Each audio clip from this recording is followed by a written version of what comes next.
Hey everyone, on this beautiful Tuesday. So, dyslexia. We can't talk about dyslexia and Dyslexia Awareness Month if we are not talking about how dyslexia might be firstly a reading disorder, 100%, but it's also a mental health issue. And once we understand the impact that having dyslexia or any kind of reading disorder has on someone's mental health, it really can lead us to the solution, and I'm going to kind of explain that in a minute. But let's talk first about the stats with dyslexia. And I was kind of unsure if I should share them because I know there are people that maybe aren't aware, but most of the moms I talk to, I would say 99% of the moms I talk to, when I ask them what their number one concern is with their child, they will say things like, they can't read at grade level, all that type of stuff, but they will always say one of their top 2 to 3 concerns is the impact this is having on their child's self-esteem and what that could mean down the road. And moms tell me everything from, I'm afraid he's going to end up living in a van. I'm afraid he's going to fall into a life of crime. I'm afraid she's going to get into drugs and alcoholism. So they're very aware of the impact that what low self-esteem and low self-worth, what choices it can lead to and what avenues it can lead us to. And so the stats with dyslexia show that, right? We don't need to just look at people we know of, either friends, family, just people we went to high school with. The stats are that people with dyslexia are much more vulnerable to depression, to anxiety, to drug abuse, alcoholism, and actually are 5 times more likely as adults to attempt or even be successful in committing suicide. And so I want to talk about that because there's a lot of reasons for that, and one of the reasons I'm actually going to talk about in a different video, it's a whole other story. But what I see a lot of is these kids end up with low self-esteem because they've been hacking it out for years at tutoring and remedial reading, and they're trying their butts off. Some of these kids, especially the parents tell me, whenever these kids are in grade 2 or 3, they are trying their best. They're trying so hard, but they ultimately start to get discouraged and just give up. And so what happens is then parents start taking them to counselors and therapists or reading books on how to improve their child's self-esteem, all the good things that good moms and good dads do. But ultimately what happens is one of the big reasons these kids, their self-esteem is hit so hard is because they're not making progress. And what's even more discouraging is when they are in tutoring, when they are in remedial reading, all these other interventions, and they're not getting the results, they feel really broken because they're not getting the results and they're trying twice as hard as their peers. And basically what we need to understand is that their brain works differently.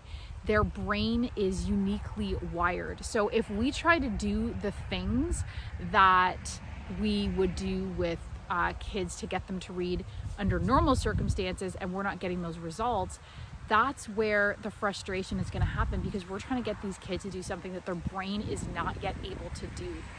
And what's really frustrating for me as an educational therapist and a nutritionist is that this is really not necessary to do these things, and this self-esteem and years of the uphill battle and the detriment it has to self-esteem and feeling like they're less than their peers and all that type of stuff, because the research shows that even severe dyslexia with the right interventions can result in amazing results in terms of them overcoming their reading difficulties and so forth. And we know that there's tons of peer-reviewed research to support this.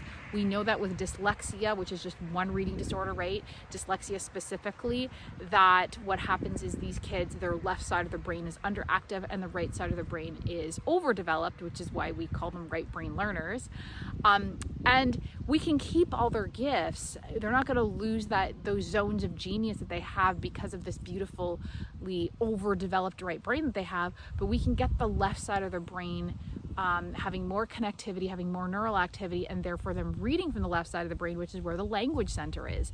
And we can do that with brain changing exercises, which much to my frustration and other people in my field, is still not the conventional approach. It's you know, still considered new and cutting edge and so forth. And there's still this predominant belief that when there's a learning disorder, these kids are just, you know, that's just the way their brain is, and we just have to do the best we can and soldier it out, and they're going to have to work really hard, and it's just going to be this lifelong thing they have to live with.